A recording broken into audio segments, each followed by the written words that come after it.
प्रधानमंत्री के काफिले पर फिरोजपुर में जो सुरक्षा में चूक का मामला हुआ उसको इमोटिव इशू बनाकर यूपी में भी लाया जाएगा, उस पर आपकी क्या राय है? और खास तौर पर बीजेपी कह रही है कि चन्नी साहब ने जिस तरह की सुरक्षा है उसके साथ षड्यंत्र किया और वो प्रियंका जी को क्यों ब्रीफ कर रहे हैं, इस पर आपका क्या टेक है? क्योंकि इसको इमोटिव इशू वो लोग यूपी में भी बना सकते हैं। मैं तो ये कहूंगा कि उत्तर प्रदेश में मुख्यमंत्री आवास को गंगा जल से धोया गया था, ये मुद्दा क्यों नहीं बना? हमारी सिक्योरिटी हटाई गई, ये मुद्दा क्यों नहीं बना? भारतीय जनता पार्टी ने नहीं हटाया क्या? सिक्योरिटी हमारी बैठाई, हमने कोई मुद्दा नहीं बताया ना, हमने कहा जान को खतरा है। अरे जिस दिन जाना होगा चला जाएगा, कोई जान का खतरा नहीं है। और जो राजनीति करने वाले लोग हैं उन्हें इस खतरे से नहीं डरना चाहिए, क्योंकि हमारी सिक्योरिटी बैठी थी। एक दिन आया अधिकारी, बोला आज से आपकी सिक्योरिटी नहीं है। मैंने उससे पूछा कि क्यों नहीं है, उसने बोला मुझे कारण नहीं पता, आप बताइए। मुझे एनएसजी खबर था। मैंने उस अधिकारी से पूछा क्या आपके पास जवाब उसका कि मुझे क्यों हटाया जा रहा है? बोला फैसला हो गया है, आपकी सिक्योरिटी नहीं है आज से। उनकी सिक्योरिटी है, विपक्ष की कोई सिक्योरिटी नहीं है, आम जनता की कोई सिक्योरिटी नहीं है। किसी को ठोक दे रहे हो आप किसी को मार देंगे ऐसे ही। इसी लखनऊ में आईटी का वो तिवारी को बताओ पुलिस ने मारा कि नहीं मारा? इसी राजधानी में गोली मार दी। और क्या गोरखपुर में पुलिस ने नहीं मार दिया क्या एक व्यापारी को? हाथरस में घर परिवार के लोग चिल्लाते रहे, रोते रहे। उसके भाई की मेरे से बात हुई, रात के 2 बजे मेरी बात हुई उसके भाई से। मैंने उसके भाई से कहा मैं कोशिश करता हूं, डीएम से बात करता हूं। मैंने डीएम को फोन में लाया, डीएम ने फोन नहीं उठाया। मैंने डीएम को मैसेज किया कि कम से कम आखिरी जो इच्छा परिवार की है उसका सम्मान कर दो, लेकिन डीएम को परवाह नहीं की, क्योंकि डीएम लखनऊ से गवर्न था। बार बार वो घेरते हैं कि कार सेवकों पर आपकी पार्टी ने गोली चलवाई थी। ऐतिहासिक रूप से ये हमेशा आपको बैकफुट पर डालता है।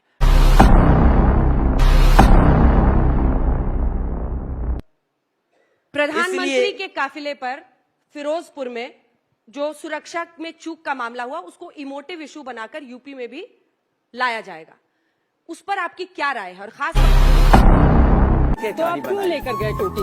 मुझे को क्या जरूरत है टोटी लेकर जाने की? अच्छा वो तो बहुत दिनों से मजा नहीं आ रहा है। हम करते हैं प्रबंध, आप चिंता मत।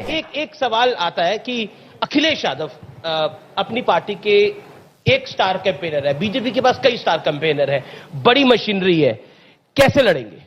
इस चुनाव को जनता लड़ रही है। जनता देख रही है कि भारतीय जनता पार्टी के डबल इंजन सरकार ने क्या दिया। और आप तो एक बहुत ईमानदार निष्पक्ष पत्रकार हैं।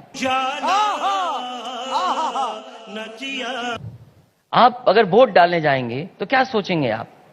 आपके भी मन में कुछ सवाल आएंगे। तो आप मेरा वोट जानना चाह रहे हैं?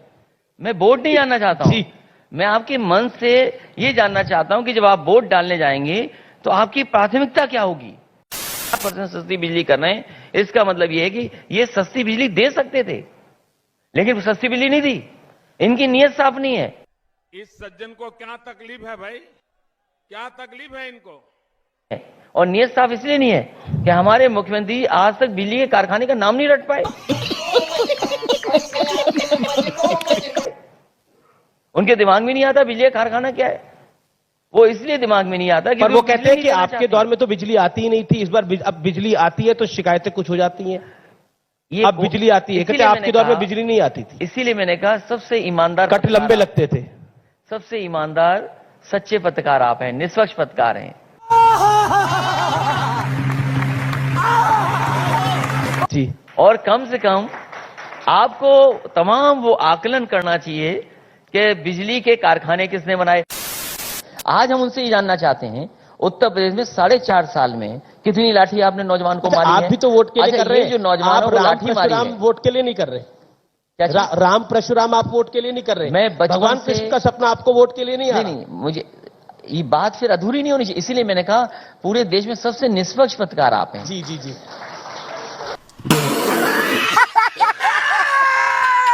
और एक निष्पक्ष पत्रकार से मैं उम्मीद करता हूं कि वो पूरी बात जरूर रखेंगे जी, क्योंकि बीजेपी के लोग इनको टिकट नहीं दे रहे हैं। आप बात समझिए, हमारे बाबा मुख्यमंत्री जी को भारतीय जनता पार्टी टिकट नहीं दे रही, तो अक्सर हमें सुनने को मिलता है और अखबारों में पढ़ने का मिलता है कि कभी ये यहां से लड़ेंगे, कभी वहां से लड़ेंगे, कभी वहां से लड़ेंगे। सोचिए क्या झूठ फैलाया उन्होंने। हमारी तस्वीर लगा दी ग्रास से और तस्वीर में लगाया कि ये पुष्पराज जैन के साथ वही व्यक्ति है जिसके यहाँ छापा पड़ा था। मुझे ये बताओ, क्या भारतीय जनता पार्टी ऐसे झूठे आदमी को अपनी पार्टी में रखे कि नहीं रखे? अच्छा आप बताइए, सच्चे पत्रकार हैं आप, अगर सच्चे पत्रकार हैं तो ये आप बताइए मुझे। ये तो मुझे अपने घर जाना है।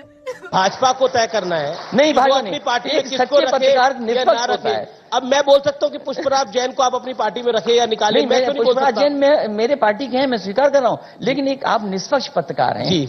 और देश के उन पत्रकारों में गिनती होती है जो ईमानदार पत्रकार हैं। नहीं जी तो मैं ये आप जानना चाहता हूं, ये भारतीय जनता पार्टी का जो आईटी सेल का हेड है, क्या झूठ बोल रहा है कि नहीं बोल रहा है? मैंने कितनी बढ़िया बात कही है, और जो दर्शक आपको सुन रहे होंगे वो कह रहे होंगे अगर हम करें तो करें क्या, बोले तो बोले क्या। मैं हूँ अंजना,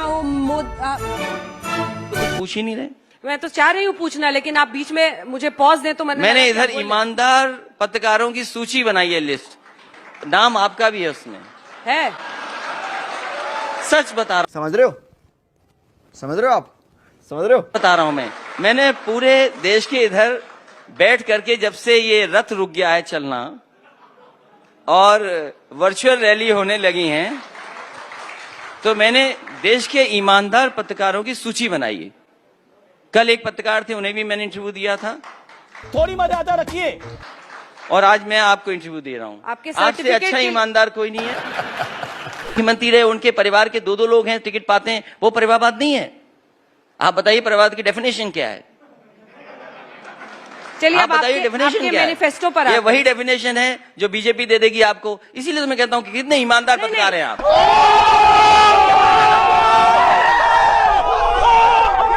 सवाल ये है अखिलेश जी, सवाल ये है अखिलेश जी कि देखिए, जिन इश्यूज के साथ बीजेपी चुनावी मैदान में आपको घेर रही है, उस पर आपका क्या जवाब है? बीजेपी अपना और आपको परिवारवाद गुस्सा क्यों नहीं बताती है? आप तो आपा नहीं खोते हैं। नहीं, नहीं, बीजेपी के गुस्सा नहीं परिवारवाद करते क्यों हैं। हैं? आप तो हंसते हुए बात। शुरू किया उत्तर प्रदेश में, हमारे बाबू मुखर्जी जी ने केवल एक काम किया, डायल 100 का नाम बदल दिया, डायल 112 कर दिया। सह लेंगे थोड़ा सा।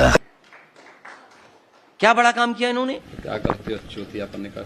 अब क्या भारतीय जनता पार्टी से गलती नहीं हुई कि उन्होंने अपने ही आदमी पे छापा मरवा लिया? बिल्कुल, और जो सच है वो दिखाया हमने, उसमें कोई दिक्कत नहीं। क्या आप था बोलिए। सच? ये था कि उन्होंने गलत इन्फॉर्मेशन दे दी है, जाके रेड अपने नेता पर ही मार दिया। मैं आपका धन्यवाद देता हूं। अपने नेता खोटा खोटा बात बंद, बनना है तो बाप बंद, छोटे थोड़ा। आप आज आप बताइए, अगर हम पे आरोप यादव का लगा था, तो मैं आपसे चाहूंगा कि देश का सबसे प्रतिष्ठित चैनल है, आज ठोकोराज वाले लोग, ये जो बार बार आप कीचड़ उछालने की कोशिश कर नहीं, रहे हैं, कीचड़ नहीं उछाल रहा हूं। एक खास शब्द का प्रयोग करके आप ईमानदार ईमानदार बार बार बोल रहे हैं, ये कटाक्ष करने की क्या जरूरत है? मैं कटाक्ष नहीं कर आपको रहा इस हूं। मंच से बार बार एक शब्द के जरिए आप क्या कहने की कोशिश नहीं, कर रहे हैं? मैं तुम्हें भड़वा कहता हूं, दलाल कहता हूं, और बताओ।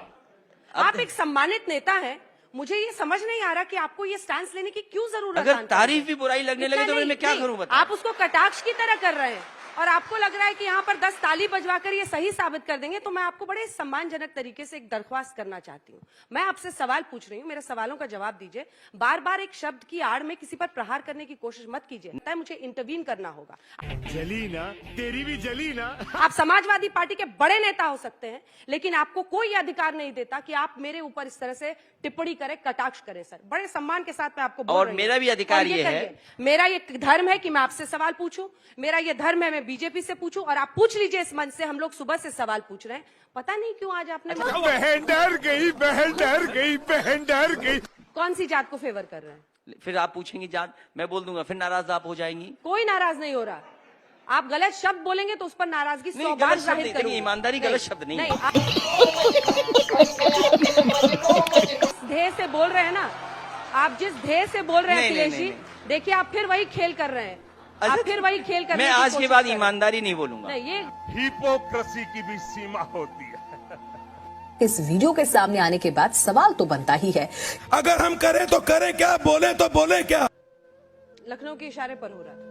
मुख्यमंत्री के इशारे पर, मुख्यमंत्री के कार्यालय के इशारे पर उस बेटी को सम्मान नहीं दिया गया। घर परिवार कांग्रेस के साथ हैं आप इस मुद्दे पर। आपको लग रहा है बीजेपी बात का सवाल बतंगड़ बना कांग्रेस रही का है? नहीं है। नहीं, स्टैंड्स के लिए हम पूछ नो, रहे हैं। आप पूछिए उस परिवार से मेरी बात हुई, हमारी पार्टी के लोग पहुंचे नहीं। है पीएम एक इंस्टीट्यूशन है, वो नॉन पार्टिसन पोस्ट है, और 20 मिनट तक फ्लाईओवर पर रुकना उनकी जान को खतरा तो है। इसलिए इसका मतलब ये है कि जो भी प्राइम मिनिस्टर का सिक्योरिटी कवर है उसको और स्ट्रेंथन करना चाहिए और तमाम उन अधिकारियों को तुरंत सस्पेंड कर देना चाहिए जिनको ये पता नहीं था कि उस सभा में भीड़ नहीं है, सड़कों पर लोग खड़े हुए हैं। क्यों नहीं कार्रवाई कर रहे उन अधिकारियों पर? पीएमओ को अपने सभी अधिकारियों को सस्पेंड कर देना चाहिए, टर्मिनेट कर देना चाहिए। अगर वो अधिकारी प्राइम मिनिस्टर की सुरक्षा को ध्यान नहीं दे सकते हैं तो उन अधिकारियों को रहने की कोई जरूरत नहीं है। इसको पॉलिटिकल इशू नहीं होना चाहिए।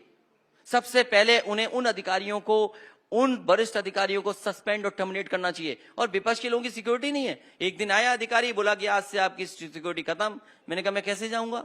बोले अपना इंतजाम कर लो। क्या ये भारतीय जनता पार्टी भूल गई ये बात?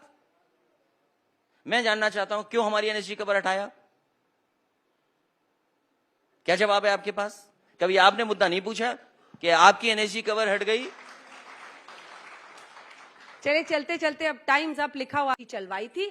ऐतिहासिक रूप से ये हमेशा आपको बैकफुट पर डालता है। अगर कार सेवकों पे गोली चलाई थी तो नेताजी पे एफआईआर होनी चाहिए थी। एफआईआर किनके ऊपर हुई? जिन्होंने मस्जिद गिराई उन पे एफआईआर हुई है। नेताजी और संविधान बचाने के लिए काम हुआ था। एफआईआर किस पे हुई? मुझे आप ये जवाब दीजिए। जब इतना एफआईआर उन्हीं पे हुई है तो क्यों हुई? आप मुझे बताइए क्यों हुई एफआईआर उनके ऊपर?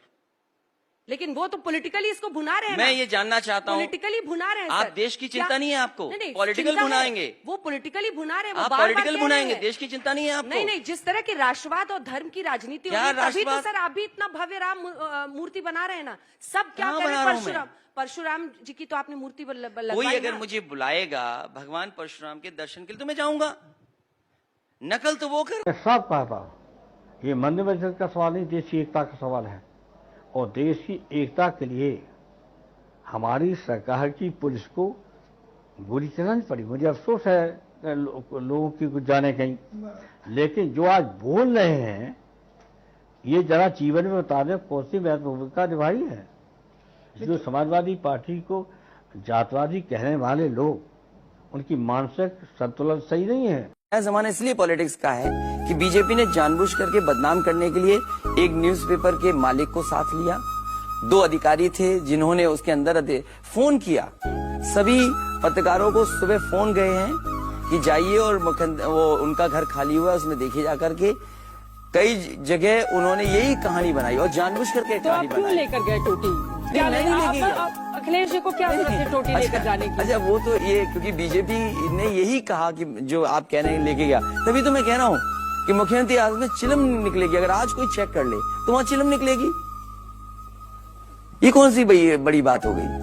अगर वो हमारे यहाँ टोटी निकाल रहे हैं तो चिलम भी वहां निकलेगी। सवाल ये है कि अधिकारियों को ये खेल नहीं खेलना चाहिए और किसी पत्रकार और बड़ी घराने को जिसका अखबार चलता हो उसको ये खेल नहीं खेलना चाहिए, क्योंकि सरकार आती जाती है और मैं जानता हूँ वो घराना कौन है।